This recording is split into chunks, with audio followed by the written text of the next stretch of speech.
En el siglo III después de Cristo, el Imperio Romano estaba en crisis.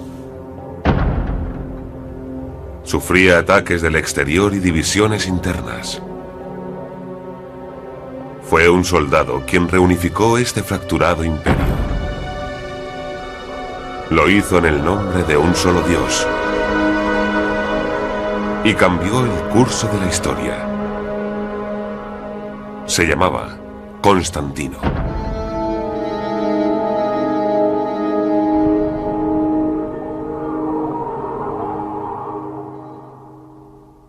Durante su juventud ya mostraba signos evidentes de grandeza imperial.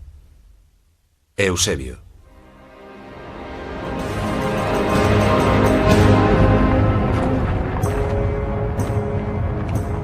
En el siglo III el Imperio Romano estaba sitiado.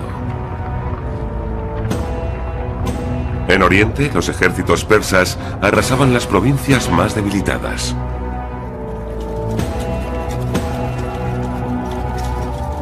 En Occidente, los bárbaros atravesaban las defensas fronterizas. Las ciudades eran saqueadas, los cultivos se perdían y los provincianos eran vendidos como esclavos. Durante el siglo III, el imperio sufrió todo tipo de ataques e invasiones por parte de persas y bárbaros. Era un imperio fracturado que no parecía capaz de recuperarse y restablecer su unidad. El futuro emperador Constantino nació en Nis, en la Serbia de hoy en día, hacia el año 272. Su madre, Helena, era la hija de un tendero. Su padre, Flavio Constancio, era un ambicioso oficial del ejército. Constancio pasaba mucho tiempo luchando en las conflictivas fronteras del imperio. El joven Constantino apenas le veía. Constantino creció en un entorno militar. Los ejércitos fronterizos tenían poder y decidían quién se convertiría en emperador. Era muy distinto al mundo de Adriano, que era mucho más civilizado y culto. La paz y la prosperidad no se llegaban a valorar del todo y eran algo impensable en el siglo III. Sabemos muy poco acerca de la infancia de Constantino. Recibió una educación normal, pagana y militar. Su padre era un general que siempre estaba en campañas fronterizas. Creció sin apenas supervisión paterna y siguiendo entrenamientos militares. Un niño duro que se preparaba para la guerra. Cuando Constantino era un adolescente, su padre hizo una apuesta política. Apoyó el complot de Diocleciano, el comandante de la Guardia Imperial, para derrocar al joven emperador Numeriano. Lograron su objetivo. Diocleciano demostró ser un político notable y audaz. Decidió que la única manera de defender el imperio y su posición era compartir su poder. Proclamó a su fiel aliado Maximiano coemperador.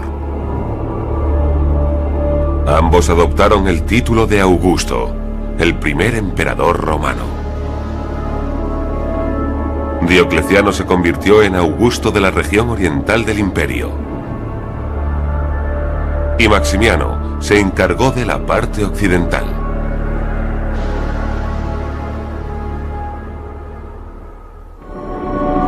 El padre de Constantino era un oportunista político. Abandonó a su esposa Helena y se casó con la hija de Maximiano. Fue un movimiento muy astuto. En 4 años, Diocleciano decidió que ni siquiera 2 mandatarios podrían regir el imperio. Fundó una tetrarquía, un gobierno de 4 personas. Cada Augusto nombraría a un asistente con el título de César. Diocleciano eligió a Galerio. Maximiano confió en su nuevo yerno, Flavio Constancio. Este logro de Diocleciano supone una paradoja. Asumió que para recobrar la unidad tendría que empezar a separar. Dividió el imperio en 4 regiones, lo que facilitaba que las tropas pudieran defender mejor las fronteras. Creo que buscaba la unidad, pero supo ver que esta división supondría un paso adelante. Roma dejó de ser el centro del poder imperial. Estaba demasiado alejada de las fronteras y ciertas ciudades estratégicas la habían superado. Cada uno de los mandatarios vivía en una de ellas. Diocleciano en Nicomedia, Galerio en Antioquía, Maximiano en Milán y Flavio Constancio, el padre de Constantino, en Trier, cerca del Rin.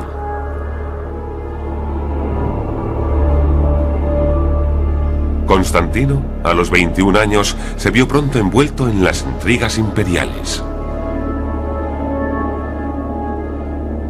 Su padre le pidió que se casara por conveniencia con otra de las hijas de Maximiano. Pero Constantino se negó. Quería tomar él mismo la decisión. Su padre era muy poderoso y tenía ambiciones para ambos. Pero Constantino era un hombre de fuertes sentimientos, algo que demuestra eligiendo a su propia esposa. Había tensiones entre ambos y puede que tomara una decisión que no le beneficiara políticamente. Pero las órdenes de Diocleciano eran inquebrantables. Hizo llamar a Constantino para tenerle como rehén y garantizar la lealtad de su padre. El tozudo Constantino se dirigió a la corte del emperador en Nicomedia, el centro del poder imperial.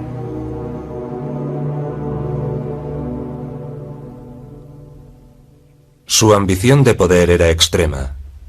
Eutropio. Diocleciano confiaba en que su gobierno de 4 hombres estabilizaría el imperio. Entonces decidió iniciar una ofensiva militar. Galerio, su asistente, fue destinado a las campañas contra los sarmacios, un pueblo que vivía al otro lado del Danubio. Constantino fue con él y no tardó en destacar en la batalla. Cuando el aún joven Constantino servía en la caballería contra los sarmacios, agarró a un salvaje de la cabellera y le arrastró para arrojarlo a los pies del emperador Galerio. Más adelante, atravesó una ciénaga a caballo hasta alcanzar al enemigo, mató a numerosos hombres y consiguió la victoria. Anónimo. La ambición de Constantino como hijo de un César era rivalizar con los logros de su padre. No dejaba de pensar en cómo conseguirlo. No debía de ser una empresa nada fácil para él, pero siempre tuvo la convicción de que si su padre pudo llegar tan alto en el imperio, él también podría. Y que cuantos mayores éxitos militares cosechara, mejores contactos tendría en la corte y recibiría más apoyo por parte de sus amigos y aliados. Tú puedes hacerlo, Constantino. Puedes superar a tu padre. Constantino marchó junto a Galerio hacia el este hasta el imperio persa.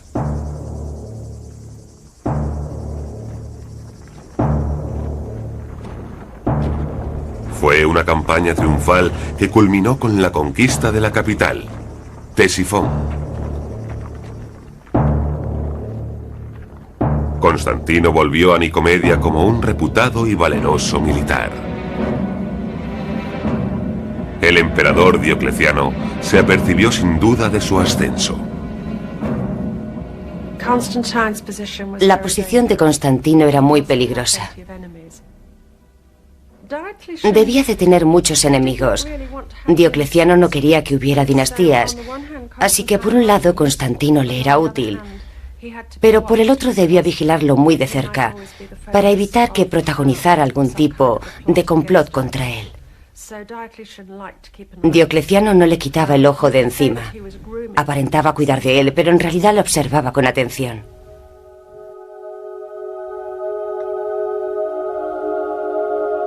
Constantino fue testigo en el palacio de Diocleciano de los preparativos de una nueva campaña. El enemigo era una secta religiosa, los cristianos. Resulta difícil saber la proporción real de cristianos en aquella época, pero seguro que no pasaban del 10%. Lo más probable es que se acercaran más al 2%, una cifra muy baja. Pero la clave es que parece que se asentaron en las ciudades del este, en las que se hablaba griego. También estaban presentes en el entorno de algunos miembros prominentes del gobierno, así que puede que causaran un impacto desproporcionado. El cristianismo no dejaba de crecer desde su fundación 3 siglos atrás. La iglesia estaba muy bien organizada por una red de obispos y sacerdotes. Algunos romanos se dejaron seducir por la gloriosa otra vida y por la expiación de los pecados. Pero muchos consideraban que el intolerante celo de los cristianos y su creencia en un solo Dios eran profundamente ofensivos. El problema de los cristianos es que negaban la existencia de cualquier otra divinidad. Diocleciano estaba convencido de que sus dioses le habían ayudado a establecer el imperio y quería que los romanos los alabaran. Era una especie de contrato. Os alabamos y nos ayudáis. Los cristianos rompieron este contrato. Diocleciano, con el apoyo de su despiadado ayudante Galerio, ordenó que se castigara a los cristianos.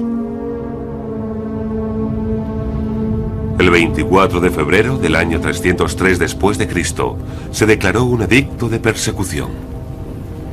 Se demolieron iglesias, se quemaron Biblias y se encarcelaba a cualquier sospechoso.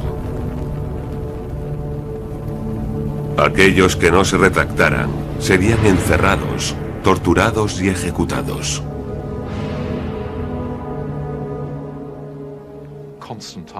Constantino había sido testigo de martirios y conocía el enorme grado de compromiso del cristianismo. No comprendía por qué aquella gente se comportaba de una manera tan poco romana y a la vez de una manera tan valiente.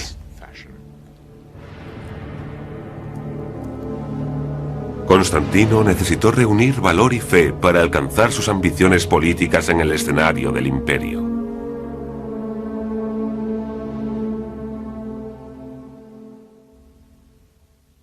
Y dijo Dios: Constantino, conquista bajo este signo.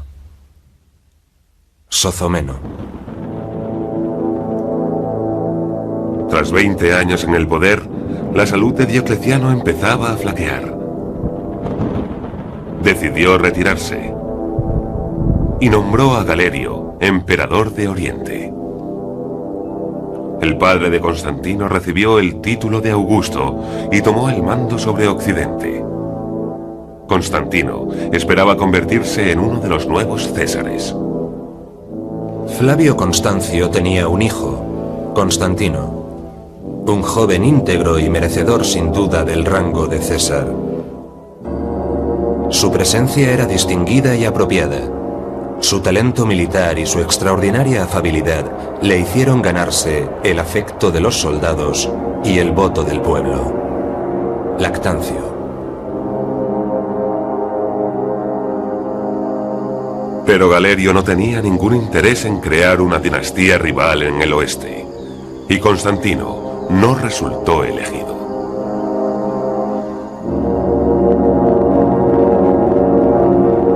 Su padre temía por la seguridad de su hijo y le pidió a Galerio que le dejara libre.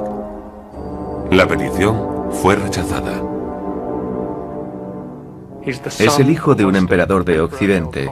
El homólogo de su padre en Oriente le tiene como rehén en su corte. Se trata de un mundo sin principios dinásticos. Su propia persona supone una anomalía. ¿Debe o no debe acceder al trono? Es una clara amenaza para los emperadores de Oriente y no se le podía dejar en libertad. Se enfrentaba a una crisis. Su padre era Augusto, uno de los dos emperadores. Pero Constantino no tenía una posición oficial. Su vida corría peligro. Cuando Galerio descansaba después de cenar, Constantino se marchó apresuradamente. Huyó veloz soltando a todos los caballos que se encontraba en los puestos de vigilancia. Lactancio.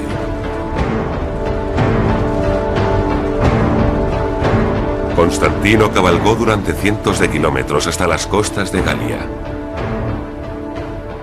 Allí se reunió con su padre en una campaña contra la rebelión de los Pictios en el norte de Britania. Atravesaron juntos el canal y se encaminaron a aplacar la revuelta. Pero su alianza no duró demasiado. El 25 de julio del año 306, el padre de Constantino moría en la ciudad de York.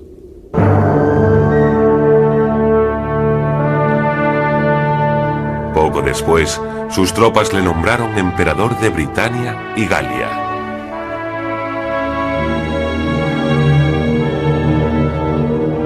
Constantino aceptó la oferta de las legiones sin el consentimiento de Galerio.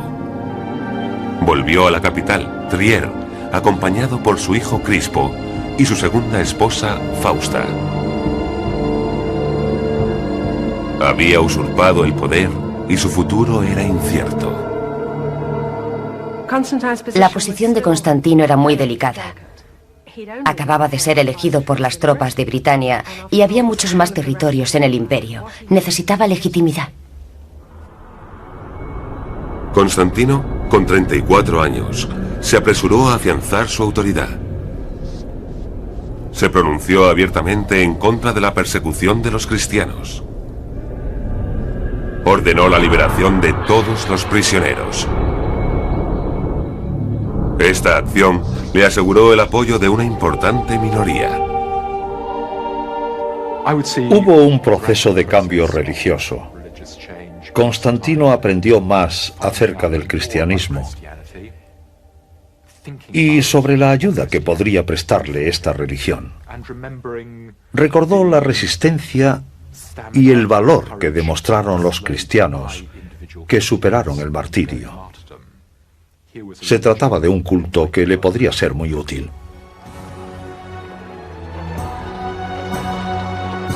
Más adelante decidió iniciar una ofensiva. Lideró varios ataques triunfales contra los bárbaros del otro lado del Rin.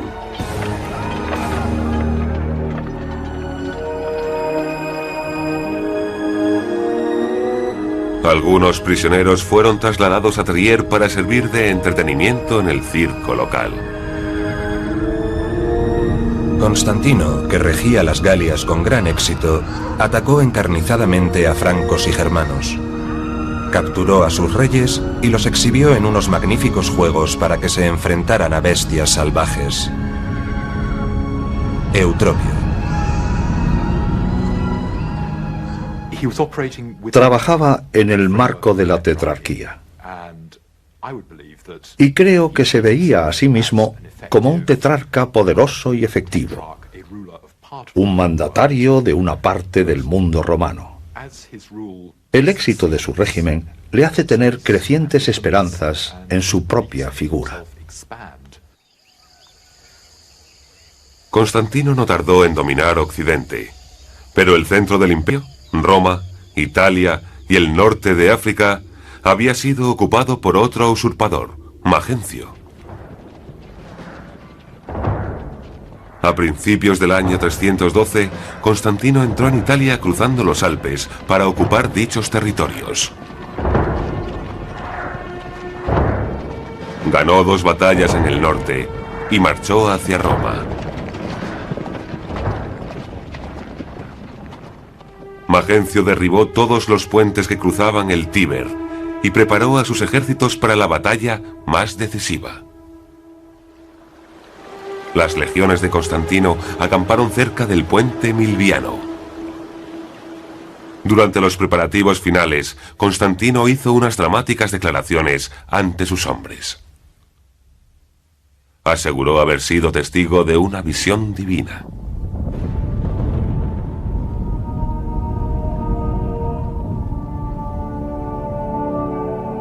Vio un haz de luz en forma de cruz en el que había inscrito: "Conquista en su nombre". La aparición de esta señal le dejó maravillado. El espíritu del emperador se vio reforzado por esta aparición divina milagrosa. Sócrates escolástico. Para la minoría cristiana de su ejército, la declaración de Constantino fue un momento de inspiración. El resto acabó convencido de que el emperador les traería la victoria.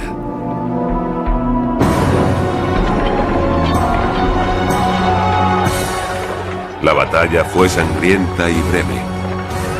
Las fuerzas de Constantino avasallaron a sus oponentes obligándoles a huir atemorizados a Roma.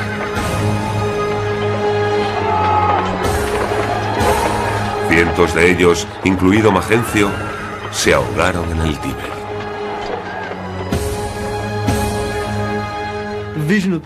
La visión ante el puente Milviano dio a las tropas la sensación de tener una deidad poderosa de su lado y que se le había aparecido a su comandante. Sentían que su causa era la justa, que se trataba de un nuevo dios ante uno antiguo y que saldrían victoriosos. Constantino entró triunfal en Roma.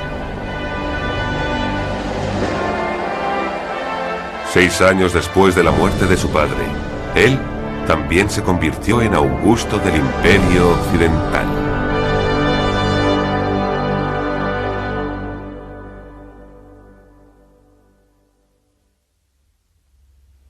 Todo el Imperio romano fue agraciado con un solo poder supremo: Eusebio. En Oriente, el emperador Galerio había muerto. Le sucedió un hábil general llamado Licinio, con quien Constantino no tardó en pactar. Le dio a su hermana Constancia en matrimonio.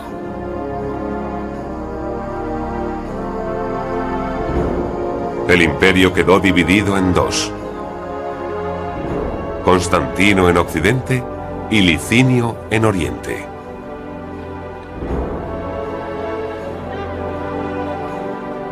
Constantino comenzó a aumentar su popularidad entre el pueblo romano. Inauguró varios extravagantes edificios y completó una enorme basílica. Restauró el circo y levantó el último y más grande de los arcos triunfales de Roma. Constantino hizo todo lo correcto cuando sustituyó a Magencio en el poder. Celebró su triunfo con generosas comidas, levantó monumentos, organizó los juegos tal y como los senadores querían que lo hiciera, mostró un auténtico respeto por la antigua capital del imperio. A pesar de ser el jefe supremo del mundo pagano, Constantino adoptó un papel momentáneo. Se convirtió en líder de la Iglesia cristiana. Constantino no tardó en descubrir que iba a tener una relación muy estrecha con las jerarquías cristianas. Se espera de él que ejerza un papel en la disciplina cristiana y en el desarrollo de sus doctrinas. Es el árbitro de la Iglesia, así como quien controla el mundo secular romano. Ha aceptado toda una responsabilidad religiosa que ningún otro emperador había tenido en cuenta. Pero Constantino no quería que le atacaran por causas teológicas. Estaba decidido a unir el mundo romano. En la política romana, si no prosperabas, morías.